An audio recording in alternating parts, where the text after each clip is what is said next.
بھی اعوذ باللہ من الشیطان الرجیم بسم اللہ الرحمن الرحیم واعتصموا بحبل اللہ جمیعا ولا تفرقوا، اور اللہ کی رسی کو مضبوطی سے تھام لو اور فرقہ واریت اختیار نہ کرو۔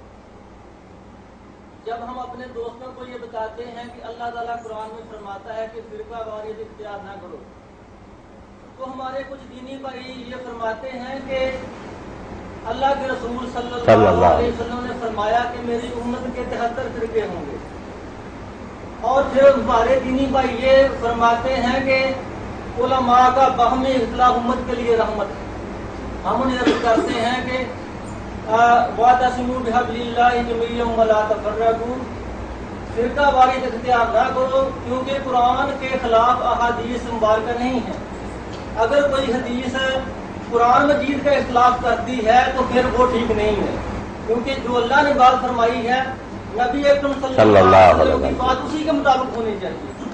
اس کے بعد بہت اچھی بات ہے، آپ نے میری ساری گفتگو بھی سنی نا، میں اسی کی دعوت دیتا ہوں، میری ساری کیس کتابیں بھی، اور یہ نہیں کہ سنی سنائی باتوں پر میں ہر گروہ کو دعوت دیتا ہوں کہ آئے اصل آپ کتابیں دیکھیں، یہ مناظرے کی باتیں چھوڑیں، جو آپ کے اصل سوال کرنا ہے وہ سارے عربی میں پڑھے ہیں، شیعوں کے بڑے خدا کے لیے ان کو پڑھیں، امت کو ایک ہونے دیں۔ باقی جو ہے نا آیت، اس کے بارے میں کچھ باتیں سمجھنی چاہیے میرے بھائی کو، آپ لوگوں کو بھی، کہ اختلاف فطری کی، یہ جو کہتے ہیں اختلاف نہ ہو یہ ممکن نہیں نہ ہو سکا۔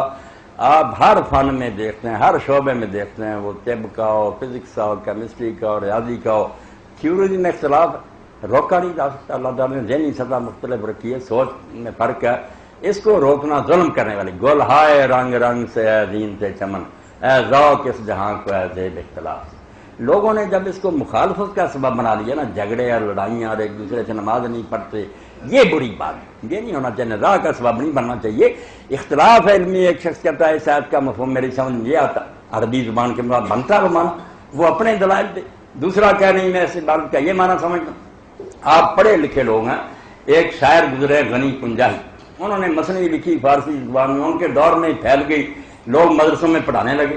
وہ رات ایک جگہ ٹھہرے کسی گاؤں میں، تو وہاں صبح کے وقت مدرس جو تھا وہ مثنوی ان کی پڑھانے لگا، مگر وہ جانتے نہیں تھے کہ یہ غنی ہے لکھنے والا۔ ایک شعر کے اس استاد نے 16 معنی بیان کی اور وہ بنتے تھے، نکال کو اس نے کہا یہ تشریح بھی ہو سکتی ہے۔ بعد میں غنی پنجائی اس سے ملے، انہوں نے کہا بھائی آپ تیرے علم پر تو میں نا آفرین کہتا ہوں کہ جو میرے دماغ میں نہیں تھا آپ نے وہ معنی بھی نکالے اور بنتے، مگر ان 16 میں سے کوئی معنی میرے ذہن میں نہیں تھا، میرے ذہن میں یہ معنی تھا۔ اس لیے 17 معنی بھی ہو سکتے ہیں کہ آپ کے لڑائی کی بات نہیں، دل کھلے ہو رہے تھے۔ اب قرآن میں دیکھیں، میرا بھائی بھی سنیں، قرآن میں آتا ہے جہاں حضور غسل کے مسائل آپ پڑھے لا مستم النساء، کہ جب تم عورتوں کو چھو، لفظ لمس ہے، ٹچ۔ اب امام شافعی رحمۃ اللہ علیہ کے ہم خیال جانوں نے ظاہر کا معنی لے لیا لٹرلی کہ لفظ تو یہ چھوا، اس لیے آدمی نے اگر وضو کیا ہو اور بالغ عورت کو چھو لے، بے شک اس کی ماں ہو، بہن ہو، بیوی، کوئی برا خیال نہیں، بس چھو گیا ننگے بدن کو، وہ کہتے ہیں لا مستم النساء، عورتوں کو چھو گیا، اللہ کہتا ہے وضو کرو۔ اب ان کی بات کو بھی جھٹا نہیں سکتے، لفظوں میں تو یہی ہے۔ امام ابو حنیفہ اور ان کے ساتھیوں نے کہا کہ یہ ہوتا کنایا، جو پردے کی باتیں نا وہ کھلی نہیں بیان کی جا سکتی، شرم کی باتوں کو پردے میں بیان کی، یہ چھونا ویسے چھونا نہیں ہے، یہ جماع کی بات ہے۔ اب دونوں رائے ہو گئی بالکل علم کی بنیاد، کسی نے قرآن کو بدلنے کی کوشش کی، سمجھنے کی کوشش کی۔ ابو حنیفہ کہتے ہیں یہ چھونا ایسے جیسے قرآن کو کہتا عورتوں کے قریب نہ جاؤ، تو قریب کا یہ معنی تو نہیں، بالغ آدمی سمجھتا کہ ویسے نہ پاس بیٹھو، نہیں، وہ سمجھتے ہیں کہ مباشرت کی بات۔ تو ایک لفظی لے رہا کہ چھو گئے، دوسرا اس کا معنی لے رہا ہوں مباشرت کا۔ تو میں صرف یہ سمجھا رہا ہوں کہ اختلاف پر چیخنے چلانے کی ضرورت نہیں۔ مفتی محمد شفیع رحمۃ اللہ علیہ نے بہت اچھی بات فرمائی کہ جو اختلاف ختم کرنا چاہتے ہیں دراصل یہ چاہتے ہیں کہ لوگوں سے عقل چھین لی جائے اور ان سے دیانت چھین لی جائے۔ جب تک یہ دو باتیں اختلاف نہیں ملے گی، اگر سوچنے کی گنجائش دو گے کہ ہر شخص سوچے آزادانہ، اور یہ بھی حق دو گے کہ ایمانداری سے جو تم نے سمجھا آزادانہ بیان کرو، اختلاف سامنے آئے گا۔ یا عقل چھینو گے کہ میں نے جو کہہ دیا بس کوئی نہ بولے، یا سمجھا بے شک تم نے کچھ ہے مجبور ہو کر وہی کہو جو میں کہوں، بیان ختم کرو۔ اگر یہ نہیں اختلاف رہے گا، مخالفت نہیں، نزاع اور مخالفت، لڑائی جھگڑے کوئی۔ اور آیت کی بات بھی سنیں، اللہ نے جو آگے بات کہی وہ بھی عام علماء سمجھتے کہ ان لوگوں کی طرح نہ ہو جاؤ جنہوں نے دین کو گروہ من بعد ما جاءتہم البینات، جبکہ ان کے پاس واضح باتیں آ گئی۔ دین ہے دو قسم کا، یہ سن لیں آسانی کے لیے، ایک بینات ہے، اس میں اختلاف کا حق نہیں، قرآن نے بینات کا روکا، یہ علمی بات آپ کو سمجھا رہے۔ ایک حصہ بینات کا نہیں ہے، وہ اخبار احاد پر مبنی ہے، سنتے ہیں نفر ہے، کسی کو آپ نے بتا دیا کسی کو نہیں، وہ چیزیں سے ان کے بغیر بھی گزارا ہو سکتا۔ بینات ہیں دین کا، وہ واضح اور متواتر ہے دین، جس کا اختلاف کر کے کوئی شخص مومن نہیں جاتے۔ شراب حرام ہے، 5 وقت کی نماز ہے، ایسی باتیں، زنا حرام ہے، یہ عورتیں حرام ہیں، یہ بینات ہیں، کلیئر، ان میں اختلاف کرے مسلمان ہی نہیں۔ ضروریات دین کا منکر کافر، مگر جو باتیں ایسی ہیں کتنی واضح نہیں کی گئی آسانی کے لیے کہ لوگ اس پر بھی عمل کر رہے ہیں تو کوئی بات نہیں۔ جیسے میں نے نماز کی مثال دی، آج یہ ہیں سارے جو ہے نا کرنے والے، جو ہم ہاتھ باندھتے ہیں، ہم بیمار سے ہر حال ہم لکھتا ہے کہ ہاتھ باندھنا فرض نہیں، واجب نہیں، پھر مستحب سنت، اگر نہ بھی باندھے نماز صحیح۔ امام شافعی فرماتے ہیں اگر وہ نہیں باندھتا آرام سے کھڑا رہتا نماز کو کیا، جو نہیں باندھتے وہ بھی مانتے کہ باندھ لی جائے تو نماز کا کوئی نہیں۔ تو ایسے حصے جو ہے نا غیر بینات، ان کو اتنا نہیں سختی سے بیان کیا گیا کہ لوگ جکڑے جائیں، کچھ آزادی دی گئی ہے کہ جیسے جی چاہے تو آدمی کر لے۔ ایک حدیث پاک آپ لوگوں کی خدمت میں عرض کرنا، مسائل سے ہی واقعی ہو جاتی۔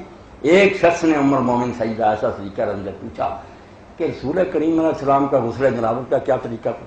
اگر پہلے وقت کی حاجت ہو جاتی تو کیا غسل کر کے سوتے یا صبح کر رہے؟ اماں نے فرمایا بیٹا اس میں کوئی سختی نہیں تھی، کبھی آپ سونے سے پہلے نہا لیتے تھے، کبھی ویسے ہی سو جاتے تھے پانی کو چھوئے بغیر۔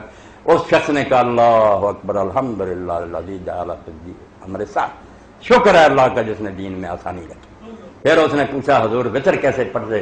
فرمایا کبھی پہلے وقت ہی پڑھ لیتے، تھکے ماندے ہوتے، زیادہ پچھلے ہوتے۔ اس پر بھی اس نے کہا کہ اللہ اکبر اللہ نے دین میں آسانی رکھی۔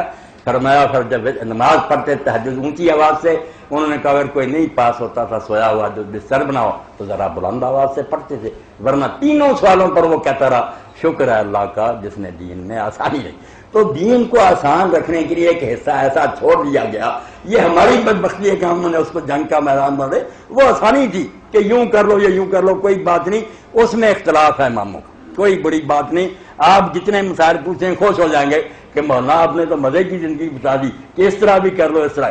جو بینات ہے نا، قرآن نے بینات کا کہا کہ بینات آ جانے کے بعد جو اللہ رسول نے بار بار کھول کر کہ میرے بعد کوئی نبی نہیں، اللہ ایک ہے، اس کا کوئی، ان میں کوئی جھگڑا شروع کرے نا تو پھر بھائی یہ تو ایسی کلیئر بات میں وہ جھگڑا کر رہا ہے، اس کا مسلمان رہنے کا رضا نہیں۔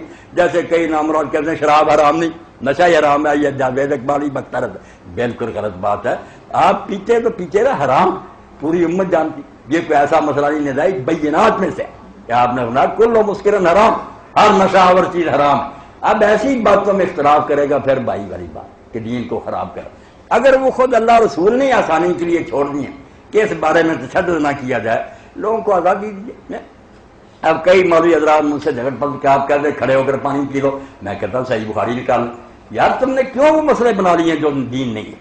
آپ بیٹھ کر پیئے زیادہ بھائی یہی بہتر، مگر آپ حضرت ابوبکر سے عائشہ صدیقہ سے سعد بن ربیع وقاص سے حضرت عثمان سے ہاتھ آلہ کھڑے ہو کر پیچھے سے محتا امام محمد نکالو، اور امام محمد فرماتے ہیں یہی میرا مذہب، یہی میرے استاد ابو حنیفہ کا تھا، کوئی اختلاف نہیں ہوتا، خود بنا لیتے۔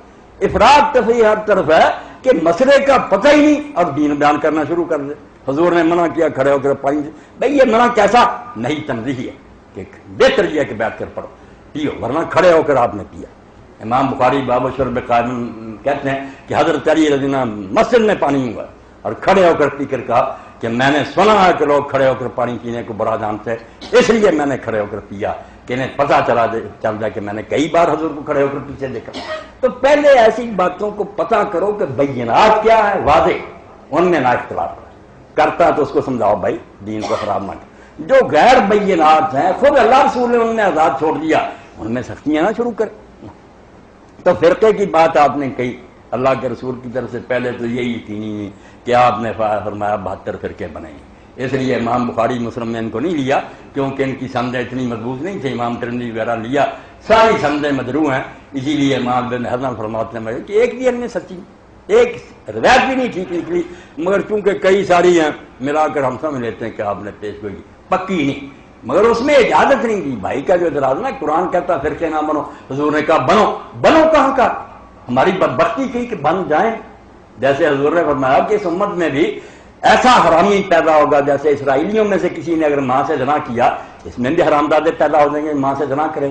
یہ قرآن کے خلاف نہیں کہ کریں نہیں، ان کی حرامزادی کا بیان کیا کہ بگڑ جائیں۔ تو فرقے بننے پر مور نہیں لگائی کہ بنو، جو بنتے قرآن کے خلاف بنتے، صرف بیان کر دیا کہ ایسا ہوگا۔ ظالم حاکموں کا بیان کیا، آئیں گے، وہ یہ نہیں کہا کہ بنے ظالم حاکم، بن جائیں گے بلکہ۔ تو یہ فرقے بننے کی بات بھائی کہی ہے کہ لوگ بنا لیں، ظلم کریں گے، بالکل قرآن کے خلاف ہے۔ حضور نے یہ نہیں کہا بنانے چاہیے، بنائیں گے تو غلط کریں گے۔ اور ساتھ یہ بھی بات میں واضح کر دوں، جیسے امام شاطبی رحمۃ اللہ نے کہا اور امام طبری فرماتے ہیں کہ اس کا ہمارے دینی فرقوں سے کوئی تعلق نہیں۔ یہ بھی علم کی بات آپ کو بیان کر رہا ہوں، یہ جو ہمارے شیعہ سنی بریلوی کوئی تعلق نہیں ان سے، یہ سارے ٹھیک ہی ٹھیک ہیں، جنتی۔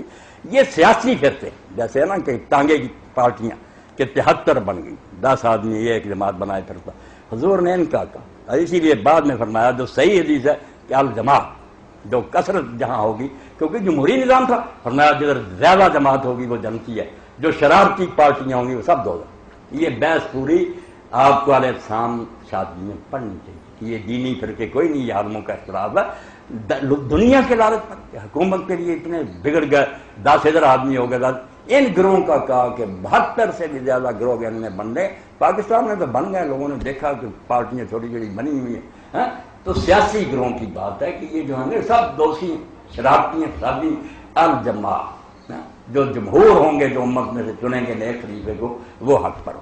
یہ بہت سی باتیں جن میں سے ایک چاہتا درس دیا جائے، مگر اختصار سے میں آپ کے سامنے رکھا۔ جی